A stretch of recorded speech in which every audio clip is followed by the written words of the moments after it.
இலுப்ப மரம் வந்து மகாலட்சுமி மாதிரிங்க. நம்ம முன்னோர்கள் ஏன் மற்ற மரங்களையெல்லாம் விட்டுட்டு இந்த இலுப்ப மரத்தை மட்டும் மகாலட்சுமின்னு கொண்டாடுனாங்கன்னோ, நாம் ஏன் கட்டாய இலுப்ப மரங்களை நடணும்னோ ஒரு 3 முக்கியமான காரணங்களை பார்ப்போங்க. காரணம் 1, கருவறை ரகசியம். கோயில்களுக்கு போகும்போது நீங்கள் ஒரு விஷயத்தை கவனிச்சிருக்கீங்களா? அந்த பிரகாரத்தை சுற்றி சுவர்கள், தூண்கள் எல்லாமே அப்படியே இருட்டாக கரிப்படிஞ்சு கருப்பாக இருக்கும். அது என்னன்னாங்க, 4 பக்கமும் மூடி இருக்கிற ஒரு சின்ன கருவறைக்குள்ள நெய், நல்லெண்ணெய் இது எல்லாத்தையும் வச்சு விளக்கேற்றுவோம். இப்படியே நம்ம தொடர்ந்து பண்ணும்போதுங்க, அதிலிருந்து வர்ற கரும்புகை தான் அந்த இடத்தையே கரியாக்கிடுது. அது மட்டும் இல்லாமல் காற்றுல கார்பன் டை ஆக்சைடு அளவும் பயங்கர அதிகமாகுங்க. ஒரு கட்டத்தில் மூச்சு திணறலே வந்துடுங்க.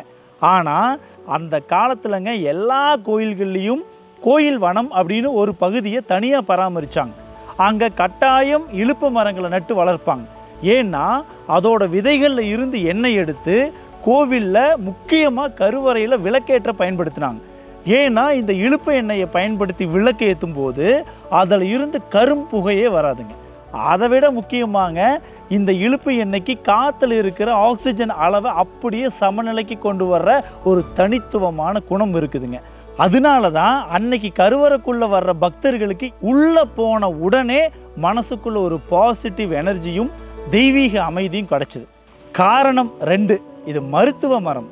இலுப்ப மரத்தோட இலை, பூ, விதை, பட்டை, எண்ணெய், புண்ணாக்குன்னு எல்லாமே மருத்துவ குணங்கள் நிறைஞ்சதுங்க. இன்னைக்கு பல முக்கியமான சித்தா ஆயுர்வேத மருந்துகள் தயாரிக்க இந்த இலுப்ப பூ தான் முக்கியமான மூலப்பொருளாக இருக்குதுங்க. இந்த இலுப்ப எண்ணெய் வந்து வாத வலி, மூட்டு வலின்னு ஒரு தலை சிறந்த இயற்கை வலி நிவாரணிங்க. கடைசியாக வர்ற இதோட புண்ணாக்கு இருக்குல்லங்க, அது நிலத்துக்கு போடுற ஆகச்சிறந்த இயற்கை உரம் மட்டும் இல்லைங்க, மண்ணில் இருந்து தீமை செய்கிற பூச்சிகளை விரட்டுற ஒரு அற்புதமான பூச்சிக்கொல்லியும் கூட. சுருக்கமாக சொன்னால் இந்த மரம் இருக்கிற இடத்துல நோய்க்கு வேலை இல்லை, ரசாயன உரங்களுக்குமே வேலை இல்லைங்க. 3வது காரணம், இது ஒரு மலை மரம். இது மேகக்கூட்டங்களை காற்றுல இருக்கிற ஈரப்பதம் மூலமாக ஒன்று சேர்த்து மழையை வரவழைக்கும் குணம் கொண்டதுங்க.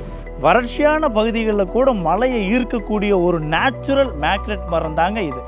அதனால தாங்க நாங்கள் காங்கேயத்தில் துளிகள் அமைப்பு மூலமாக நடுற மரங்கள், பராமரிக்கிற காடுகள் எல்லாத்துலேயுமே கிட்டத்தட்ட 20% இந்த சிறப்பு வாய்ந்த இந்த இலுப்ப மரங்களை தாங்க தேடி தேடி நட்டு வச்சுருக்கோம். அத்தனையும் அள்ளி கொடுக்குற இந்த இலுப்ப மரம் நிஜமாவே நம்ம மண்ணோட மகாலட்சுமி தாங்க.